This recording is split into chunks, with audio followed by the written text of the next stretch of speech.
not gone to STLewis.startupweek.com to see the over 40 different events being held this week, please take time to do so because you will find something that interests you. We're really thrilled to have so many organizations involved this week.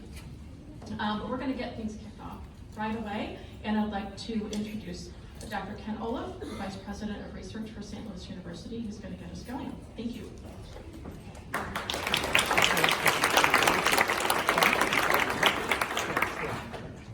Good morning. So, wonderful to be here with you all. It's my pleasure to introduce Andrei Iancu. Dr. Iancu serves as Undersecretary of Commerce for Intellectual Property and Director of the U.S. Patent and Trademark Office.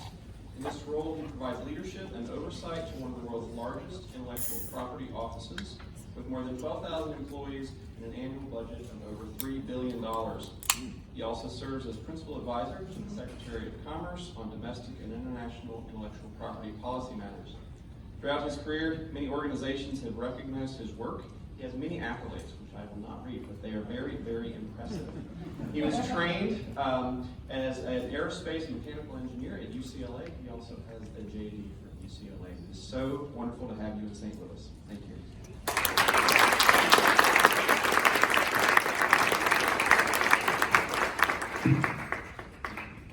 Well, thank you, Ken, and first of all, thank you for the honorary degree that you've awarded me. It's the first doctorate degree I have now. I appreciate it. Thank you very much, and great to see everybody here, and really great to be at the Cortex Innovation Center here in St. Louis. Tremendous facilities. Had a walk through this morning. Really amazing job that you have done here. And really good to see the students that were presenting in the back. Really interesting projects. That really is the future. And so grateful to see that kind of activity and that kind of work taking place here. So, it's coming from the USPTO, where we register trademarks and grant US patents. But primarily, one of our main mission is to encourage innovation throughout the United States.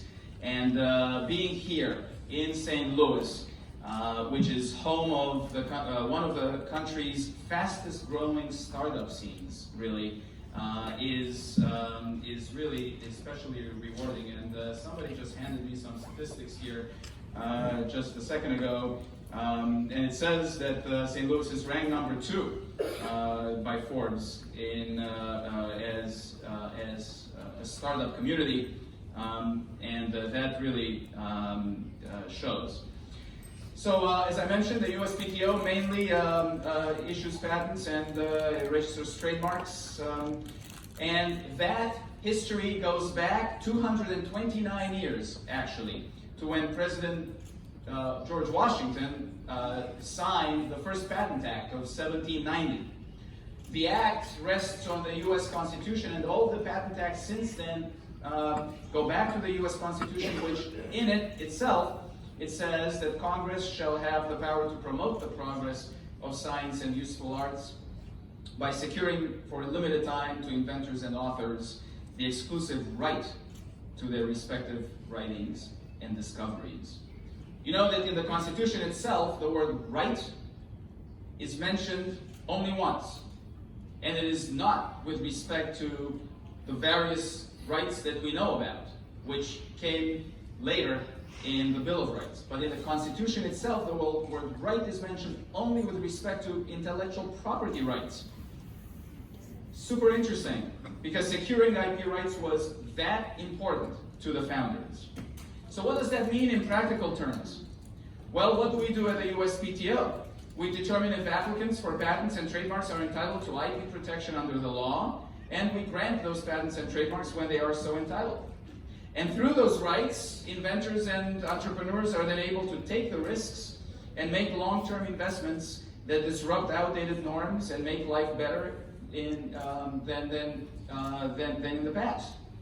From Thomas Edison to Steve Jobs, our country's greatest inventors have always been backed by our patent system. And within the context of our patent system, they have literally changed the world. Take, for example, Jack Kilby, a Jefferson City, Missouri-born electrical engineer who invented the first integrated circuit and was a pioneer in microchip technology. Born in 1923, Kilby was inspired by the work of his father, who ran an electric company that serviced rural customers.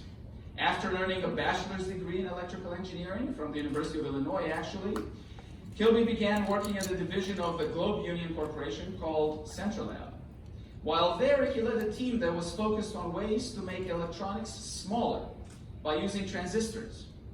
And before long, Kilby's interest in miniaturization led him in 1958 to Texas Instruments, where his bosses enabled him to pursue the topic full-time. Realizing that such a circuit would enable numerous components to be featured on tiny little chips, since there'd be no need for wires or other external connectors, Kilby soon had a working postage stamp size prototype manufactured from germanium.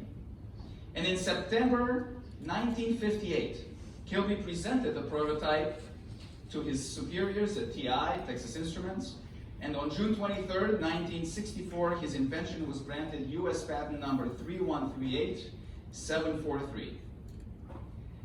In his patent application, Kilby stated that his invention resulted from a new and totally different concept for miniaturization.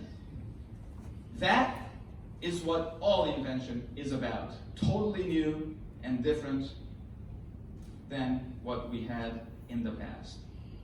And though Kilby went on to receive more than 60 patents, including for his Pockettronic, the first pocket-sized calculator, and the thermal printer used in portable data terminals, it was his integrated circuit that provided the breakthrough for microelectronics we now know. And today, it turns out it has changed the world, quite literally. For it was his integrated circuit that paved the way for devices like mobile phones, computers, televisions, and many other appliances. Some even argue that this is the most important invention of the 20th century. For his contributions to technology and indeed to the entire world, Kilby was inducted in the National Inventors Hall of Fame in 2000, and in 2000 he received the Nobel Prize, Physics.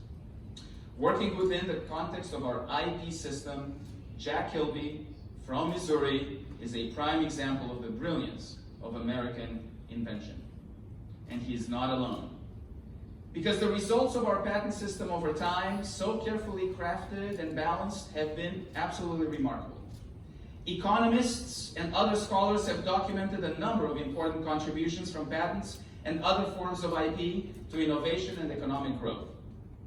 Our chief economist at the USPTO issued a report on U.S. IP-intensive industries, and some of the aggregate findings include that IP-intensive industries directly and indirectly support more than 45 million jobs, nearly 1/3 of all U.S. employment. The share of total U.S. GDP attributable to IP-intensive industries is about 40%.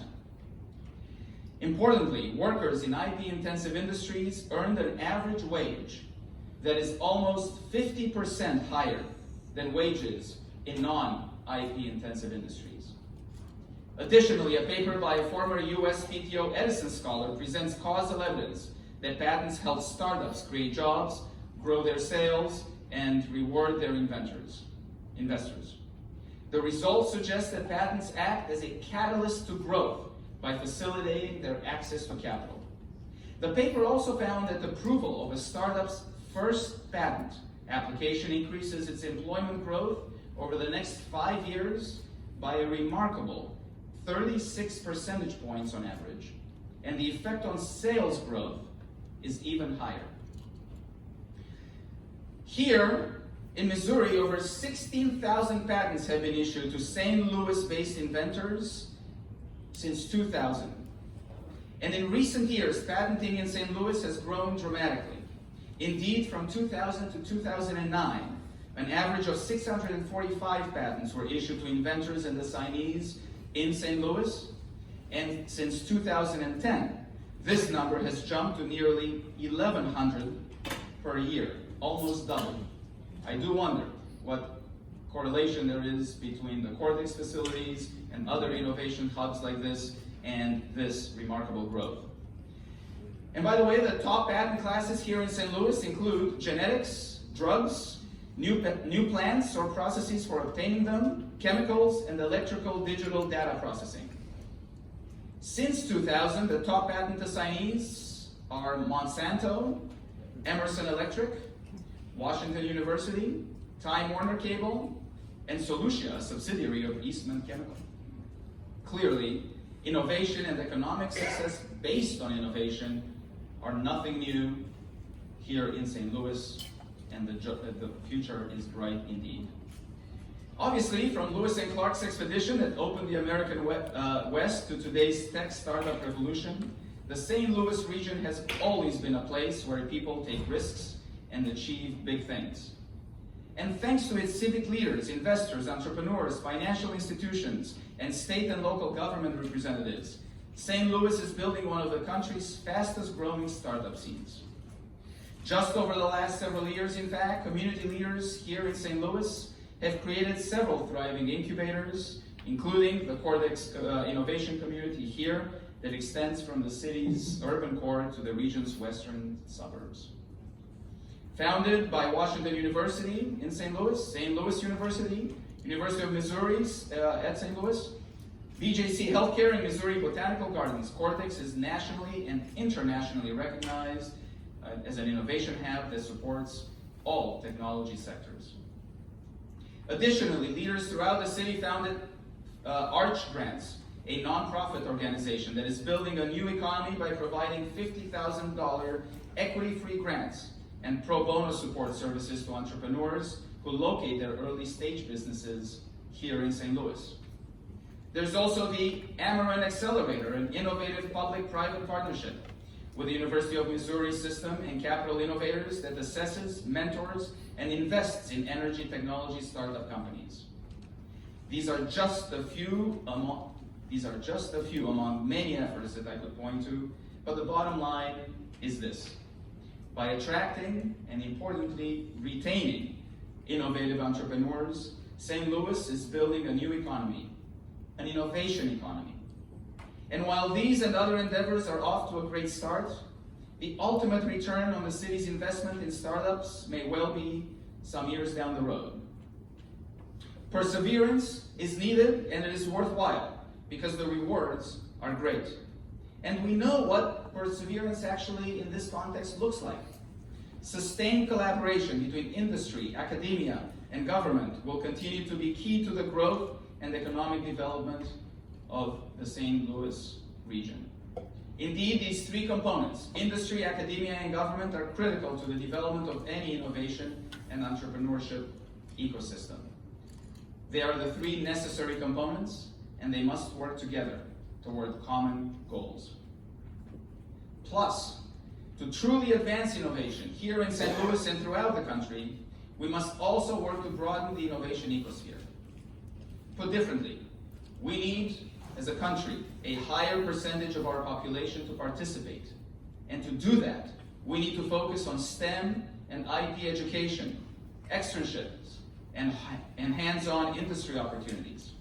We must also identify appropriate role models for young people to excite them to look to futures in science, engineering, and tech.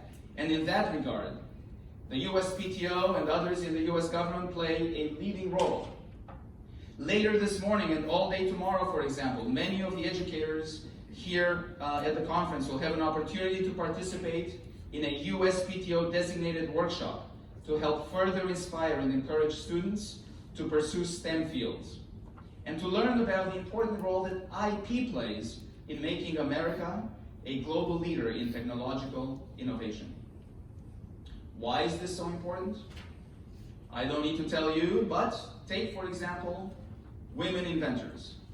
Women constitute about half of the population of the United States and about half of the American workforce in general. And yet, their participation in STEM jobs and the IP system lags far behind their male counterparts. In the United States, less than 25% of the STEM workforce comprises women. And the participation of women as inventors named on US patents is even lower. Indeed, according to a study published by the USPTO just a few months ago, the overall US women inventor rate is 12%.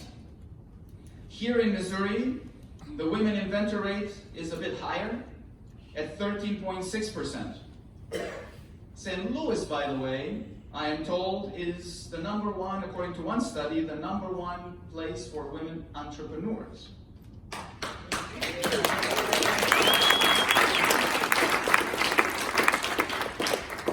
Having said that, the numbers are still quite low.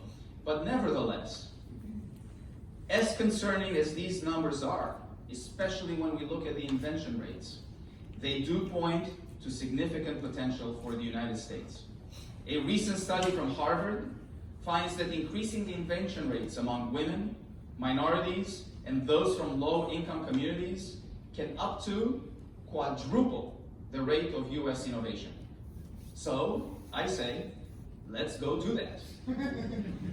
But, that's easier said than done. At a minimum, though, we must start early. We cannot forget that the wonder of discovery and the thirst for innovation begins at a very young age, and it should be encouraged and developed before it is too late.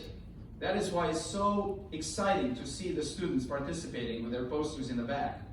And that's why the USPTO collaborates with a variety of organizations in novel outreach programs. For example, we partner with the National Inventors Hall of Fame, which offers unique STEM and invention education programs to over 160,000 students annually. Participants range in age from preschool to high school, all across the nation, including here in Missouri. In fact, this past July, the Missouri University of Science and Technology in Rolla hosted 2 week-long camp invention programs for rising kindergarten students through 6th graders. And importantly, more than 40% of camp invention participants are girls. Plus, nationwide, more than 50,000 underserved students receive scholarships to attend National Inventor Hall of Fame invention camps and education programs throughout the country. Further, at the USPTO, we hosted over 200 students earlier this year for a Girl-Powered Invention and Entrepreneurship Day. We also hosted at the USPTO a 2-day Women's Entrepreneurship Symposium to connect women entrepreneurs with education, information, and resources to help start, build, and grow businesses using intellectual property. Held in cities throughout the nation, in fact, these symposiums featured successful women inventors and entrepreneurs, such as Lori Greiner of Shark Tank fame, and Lisa Price, president of Carol's Daughter. The bottom line is this: in today's highly competitive global economy, it is increasingly important to ensure that all Americans who are willing to work hard, persevere, and take risks have the opportunity to innovate, to start new companies, to succeed in established companies, and to ultimately achieve the American dream. In other words, we as a nation need all hands on deck. Additionally, we must all recognize that inventors and entrepreneurs are the engine of America's growth and development. This is why we must share their stories and celebrate their work. Because when we do so, we will provide mentors and role models that can inspire the next generation and give children reasons to aspire to grow up to be like them, to grow up to become inventors and entrepreneurs. And in doing so, we will expose them to mentors who are relevant to them and role models who are relevant to them. So, we need to tell these stories. We need to tell the stories of entrepreneurs like Sarah Breedlove. Born in Delta, Louisiana in 1863, Sarah was the daughter of 2 former slaves and only 7 years old when they died. Unschooled, married at 14 and widowed at 20, She worked as a laundress to support herself and her 2-year-old daughter. In 1888, Sarah left Louisiana to join her brothers here in St. Louis. While here, she met and married her second husband, Charles J. Walker, a journalist at the St. Louis Clarion. She also met Annie Turnbow Malone, a successful African-American hair care product entrepreneur. And soon Sarah, who suffered from a scalp ailment that resulted in her own hair loss, began using and then selling Malone's products. Inspired by Malone, Sarah developed her own product, a sulfur-based ointment that helped heal scalp infections. After 17 years in St. Louis, Sarah moved to Denver with only $1.50 to her name and found work as a cook. While there, though, Charles helped her create advertisements for the hair care treatment that she was perfecting. In the advertisements, Charles encouraged her to use the more recognizable name, Madame C.J. Walker. Soon, Walker was selling her products door to door, then by mail order. And through hard work and relentless optimism, her business took off. She went on the road, holding demonstrations in other cities, and hired thousands of local sales representatives that were known as Walker agents. She also opened offices in Pittsburgh and then in New York, as well as beauty parlors and several beauty schools around the country, including one on Market Street here in St. Louis. From that hard-scrabble start, Walker went on to become a fabulously successful entrepreneur. Indeed, Madam C.J. Walker became the first female self-made millionaire in American history, as well as one of the greatest African-American philanthropists in our nation's history. And through her innovative beauty products, she changed the world. American history is filled with remarkable stories of inventors and entrepreneurs who worked hard, took risks, persevered, dared to go where others would not, and ultimately overcame tremendous odds to succeed. This is, in fact, the story of America, and it is truly an inspiration. But for it to work, a robust IP system as envisioned by the Constitution is the critical component and driving force needed. The USPTO is the guardian of that IP system, which is the best in the world, a crown jewel, a gold standard. But frankly, nothing happens without you, inventors, entrepreneurs, educators. The USPTO is here to support you and to help in any way we can to ensure your success. By the way, small aside, Ronald Reagan said the most frightening words in the English language are, "We are from the government and we are here to help you." So I am from the United States Patent and Trademark Office, and we are here to help you. Thank you for the honor of being here with all of you today. I wish you much success and enjoy Startup Week. Thank you.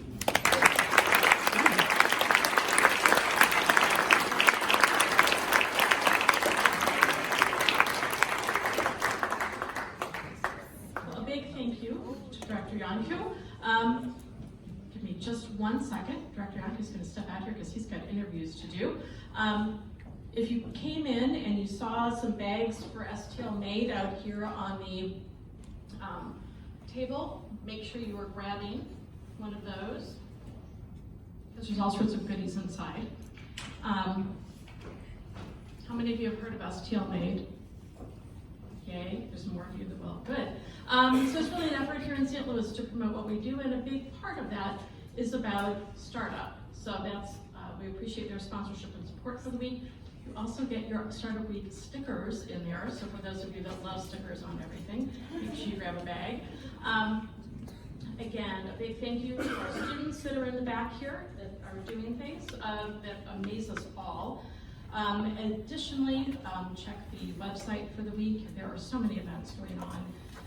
Most of you, I think, I'll see at Startup Connection on Wednesday, hopefully. That's right. So we'll see you there, and pay attention because we have t-shirts for the week coming out here too. So hang on, we're gonna throw them out here. I don't have the cheerleaders with the slingshots. There we go. So thank you so much. And make sure you get a chance to talk to the students in the back here, and for the educators, hang on because Jill will be giving you guys more direction. Thank you so much for coming today.